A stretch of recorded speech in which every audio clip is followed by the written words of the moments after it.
What's up, guys? Today we're talking about bias, specifically how it's going to affect us when we're trying to evaluate our own product.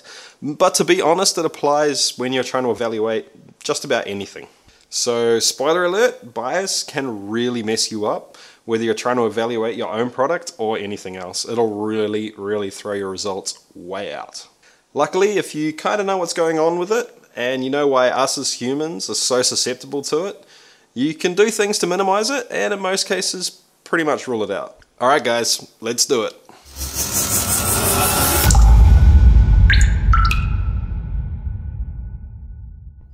Hey guys, I'm Jesse, welcome to Still It. This is the channel all about chasing the craft of home distillation and making it a legitimate hobby. I make videos all about home distillation, videos like this that mix in a little bit of science, recipes, techniques, safety procedures, things like that. So if that sounds like the sort of thing you want to be involved with, hit the subscribe button down below, ring that bell, and make sure you don't miss anything. This video is part of a playlist that is all about assessing your own product in a somewhat scientific manner.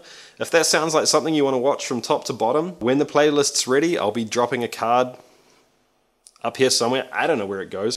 Anyway, if the card's not there, it's not ready yet, it will be soon, I promise. So anyway, like I said before, bias can really mess with your head when you're trying to compare one thing to another, or when you're trying to evaluate one thing by itself. So what is bias? Essentially, in this context, it means showing a preference or a dislike for one or more of the products without any justification. It turns out that we as humans are absolutely terrible at separating our physical senses from our emotions and our past experiences.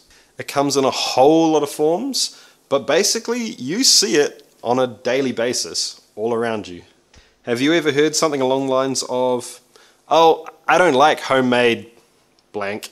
It all tastes like crap"? That is blatant bias. This person has let their prior experiences and their emotions affect their judgment of a product they haven't even tried yet. To be sure, sometimes it's true. Sometimes it's not. That's the problem with bias. It can obviously happen in the opposite way as well, though. I'm sure you've come across someone willy-nilly slinging their homemade wares all over the place, telling you how absolutely amazing it is, when it's really not. This time, bias is working in the opposite direction. They know how much work and passion and effort they put into making that thing, so it has to be good, right? So just for a second, imagine that you've just walked into a store to buy a bottle of spirits, and you see two sitting next to each other. One on the left, one on the right. One is a nice bottle. It's a little bit more expensive, it's got a nice label, and maybe it even aligns with some of your personal beliefs or some of your other unrelated hobbies. You know, it's got something on the label that appeals to you. The other one is just kind of odd. It's a little bit cheaper, the bottle looks weird, it's a funny color. There's a label with something that really pisses you off on it, perhaps, I don't know, a singer or an actor that you absolutely despise. Which one of these two bottles do you think you're more likely to think tastes better? Which one are you more likely to buy? You would think it shouldn't matter, right? It turns out it does. It really does. Okay, so here's the crazy part. The part that really affects us when we're trying to evaluate our own product or any other product. Those biases that affected the way we looked and felt about the product before we tried it will literally affect the way we taste it. Okay, let's just stop for a second and think about this. The way we feel about a product, based on our emotional state at the time, an emotional connection we have to the product, or some past thing that's happened before, will literally affect the way that you taste something. Isn't that crazy? This can easily happen to a point where a single taste tester will swear black and blue that two products are totally different, even if they're identical, as long as you give them a different backstory or make them believe that they are in fact different. Sounds kind of crazy, right? But I swear it's true. A quick Google search will give you a bunch of peer-reviewed studies, but I'll drop a link down below just to give an example. Okay, so all of that is totally crazy. But what does it really have to do with drinking spirits? If you like something, regardless of why, you should just be able to enjoy it, right?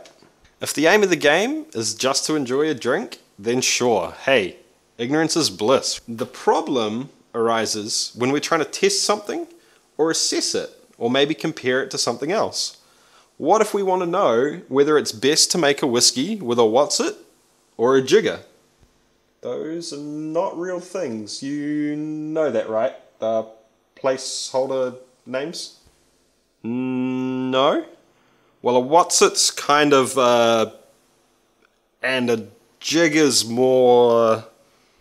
Anyway, the best way to work this out would be to make a batch of whiskey with a what's-it, and then make a absolutely identical batch with a jigger. Then we can test the two against each other. Unfortunately, there's not really any such thing as a whiskey deliciousness test. A machine can't do that for us. We're going to have to use our own senses and taste it and smell it.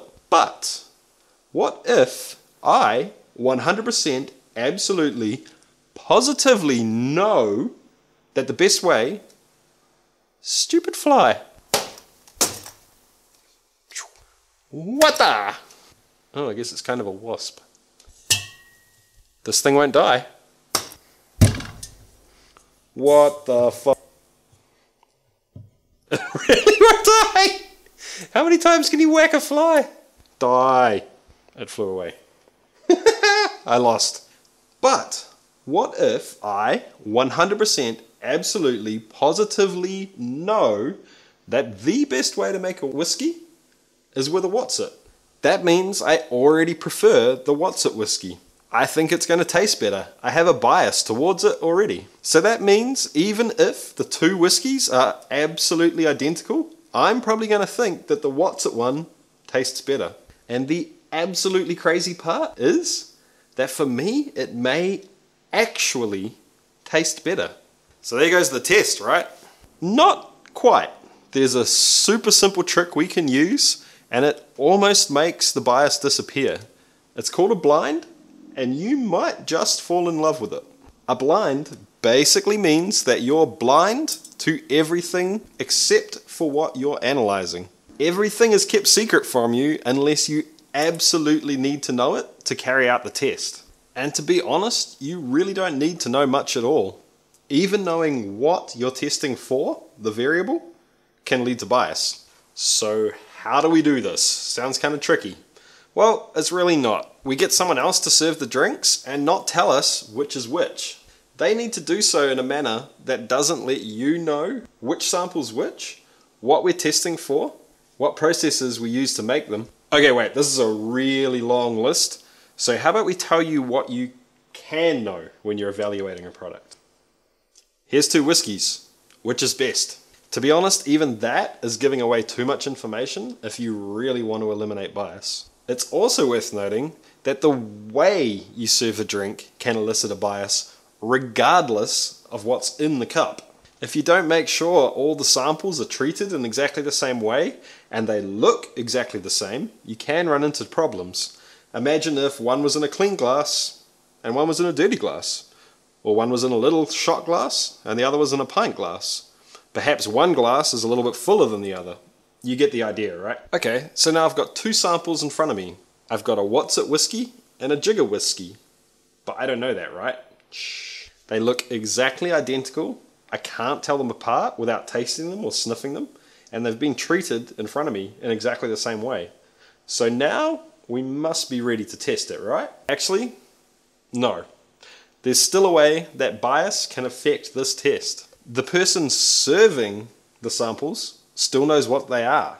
It turns out that we as humans are insanely good at reading each other on an almost subconscious or totally subconscious level. And that can affect our bias towards the samples. The person serving the samples knows which is which, and they could be sending us subtle or totally subconscious messages, whether they want to or not, regarding one sample or the other, feeding our bias and affecting the results of the test. So basically, they don't know that they're sending me messages. I don't know that I'm receiving messages. I don't even know that there is any messages.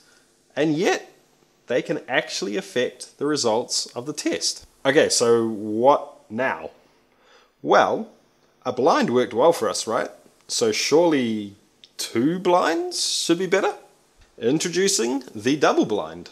In a double blind, both the taster and the server are completely blind to all of the things we talked about before. So now there's absolutely no one involved in the testing itself that knows which sample's which or what the samples even are, if you're doing it right. So this is really going to help us eliminate as much bias as we possibly can from the test and let us really compare the different samples against each other on a fair footing. So now I can finally figure out whether the What's It whiskey or the Jigger whiskey is best. Actually, there can be another level to this. There is such a thing as a triple blind. But honestly, we're starting to go a little bit far, and I'm getting well outside my experience range here. So if you really want to know what a triple blind is, drop some comments down below, and I'll see what I can do. Maybe we can get a guest in to help us talk about it. But really, a double blind is going to be more than enough to give us a rather reliable test. So in theory, that all sounds pretty good, right?